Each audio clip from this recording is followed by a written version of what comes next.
Headlines. प्रशिक्षणार्थी शिक्षक धडकले जिल्हाधिकारी कार्यालयावर, 4 महिन्यांपासून वेतन प्रलंबित. पाहूया सविस्तर बातमी.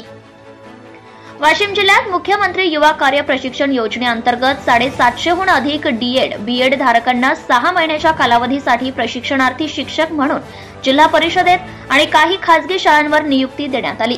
मात्र या सर्व प्रशिक्षणार्थी शिक्षकांना गेल्या 4 महिन्यांपासून कोणताही आर्थिक मोबदला देण्यात आला नाही.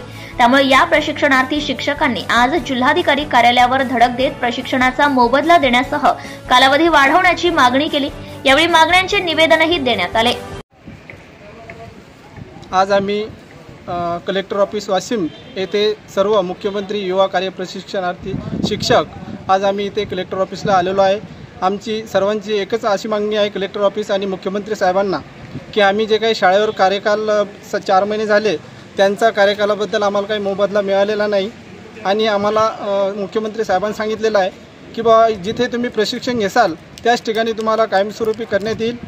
आणि आमची शासनाकडे अशी वेगवेगळी मागणी आहे आणि भरपूर दिवसापासून आम्ही शाळेवर जात आहे पण त्यांचा कोणत्याच प्रकारचं मानधन अजून त्या मुलांना मिळालेलं नाही आहे. त्यामुळे आम्ही कलेक्टर ऑफिस येथे जास्तीत जास्त संख्येने प्रशिक्षणार्थी उपस्थित झालेलो आहेत. काय करणार तुम्ही? सर आमचं एकच मागणी आहे मुख्यमंत्री साहेबांना की आमचा कार्यकाल वाढवून देण्यात यावा आणि आमचं जे काही मानधन आहे त्या मानधनामध्ये जास्तीत जास्त भर घालावी. असंच कार्य आम्ही चांगलं समोर. Subscribe now and press the bell icon. Never miss an update.